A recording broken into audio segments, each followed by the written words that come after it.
In the profound words of Gautam Buddha, every morning we are born again, what we do today matters most.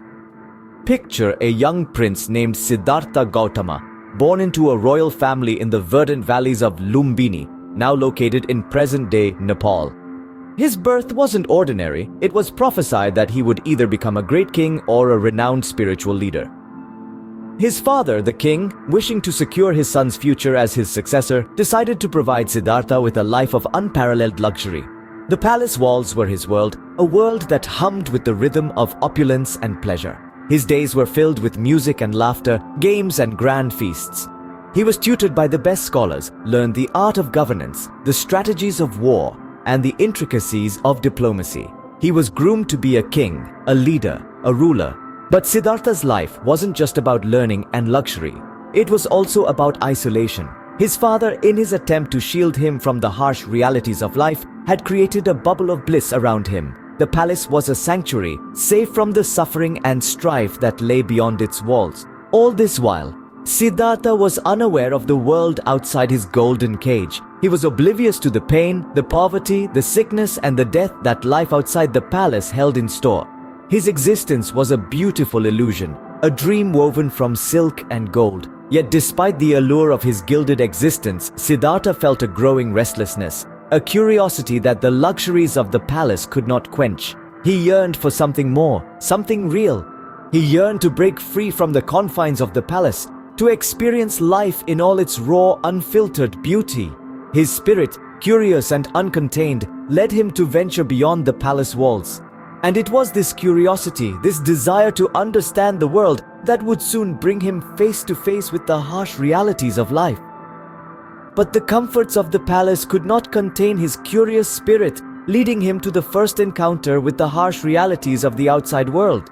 As Gautam Buddha once said, "It is better to conquer yourself than to win 1,000 battles."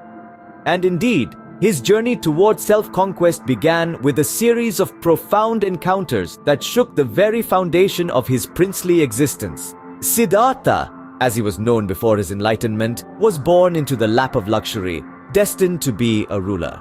But life had other plans. One day, while venturing beyond his palace walls, Siddhartha came face to face with the harsh realities of life.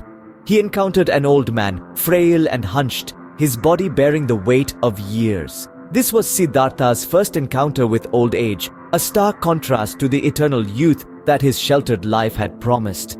Soon after, Siddhartha witnessed disease, personified in a man racked with illness. The sight was a revelation, a clear testament to the inescapable suffering that accompanies existence. But it was his encounter with death, the ultimate end to all life, that had the most profound impact. He saw a lifeless body, cold and motionless. It was a sight that left him questioning the very nature of life. Finally, he came across an ascetic, a man who had renounced all worldly pleasures in pursuit of spiritual liberation. This encounter, coupled with the previous three, stirred a deep longing within Siddhartha. A longing for understanding, a longing for liberation from the cycle of birth, suffering, death, and rebirth. And so, he made a decision that was as bold as it was heartbreaking. He decided to leave behind his royal life, his beautiful wife, and his newborn son, to embark on a journey in search of truth, of enlightenment. This marked the beginning of Siddhartha's spiritual journey, a journey that would transform him and the world forever. Gautam Buddha wisely stated, "There is no path to happiness. Happiness is the path." This wisdom was not found overnight, but was the fruit of a long, arduous journey. A journey that began with a 6-year period of intense meditation and asceticism. At this stage of his life, Siddhartha Gautama, the man who would become Buddha, was seeking answers. He was searching for a way to escape the cycle of suffering and rebirth. He subjected himself to severe austerities, even to the point of near starvation. Yet, despite his dedication and determination, the answers he sought remained elusive. Then came a profound realization. Siddhartha found that neither the extreme luxury he had experienced as a prince, nor the extreme asceticism he had now adopted, were the path to enlightenment. These were but two sides of the same coin, both ensnared in the material world and the self. True liberation, he realized, lay neither in indulgence nor in denial, but in balance. This insight was the genesis of what we now know as the middle way, The middle way is a path of moderation, a path that avoids extremes. It is a path of wisdom and compassion, of understanding and mindfulness. It is a path that embraces the complexity of life without being entrapped by it. It is a path that sees happiness not as a destination, but as the journey itself. This was a turning point in Siddhartha's spiritual journey. He had found a new direction, a new approach to his quest for enlightenment. He was no longer seeking to escape from life, but to understand it, to see it clearly just as it is. With this newfound wisdom, Siddhartha sat under a Bodhi tree, vowing not to rise until he had found the truth.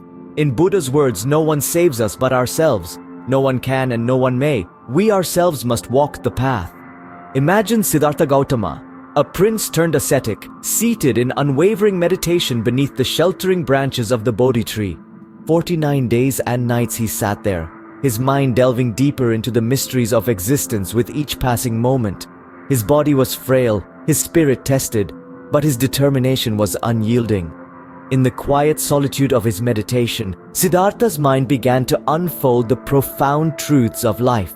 As the days and nights passed, he ventured further into the realm of understanding, exploring the intricacies of suffering, its origin, its cessation, and the path leading to its cessation. These revelations, collectively known as the Four Noble Truths, formed the cornerstone of his enlightenment. The first truth, dukkha, acknowledges the inherent suffering in life. The second, samudaya, identifies desire as the root of this suffering. The third, nirodha, proclaims the cessation of suffering. And the fourth, magga, outlines the path to cease suffering, known as the Noble Eightfold Path. The Noble Eightfold Path, a practical guideline to ethical and mental development, ultimately leads to the understanding of the truth about life. Right understanding, right thought, right speech, right action, right livelihood, right effort, right mindfulness, and right concentration are the 8 aspects of this path. These are not sequential stages but 8 significant dimensions of one's behavior, mental, spoken, and enacted, that operate in conjunction with each other. And so it was, beneath the Bodhi tree, that Siddhartha Gautama became the Buddha, the awakened one. He had unraveled the mysteries of existence, the truths of suffering, and the path to its cessation. His journey was not one of divine revelation, but of human discovery, a testament to the power of the human spirit and the potential for enlightenment that lies within us all. And thus, from the depths of meditation, emerged Gautam Buddha, enlightened and ready to guide the world.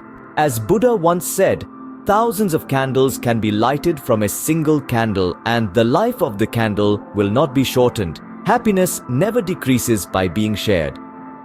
Imagine the profound simplicity of this statement, the depth of its wisdom. It was with such teachings that Gautam Buddha, the enlightened one, spent the rest of his life. After achieving enlightenment under the Bodhi tree, he didn't retreat into blissful solitude. Instead, he chose to share his newfound wisdom, to light a path for others to follow. Buddha's teachings, known as Dhamma, revolved around the Four Noble Truths and the Eightfold Path.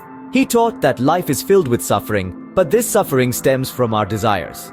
By understanding and overcoming these desires, we can achieve a state of enlightenment, a state of nirvana, which is the ultimate liberation from the cycle of birth and death.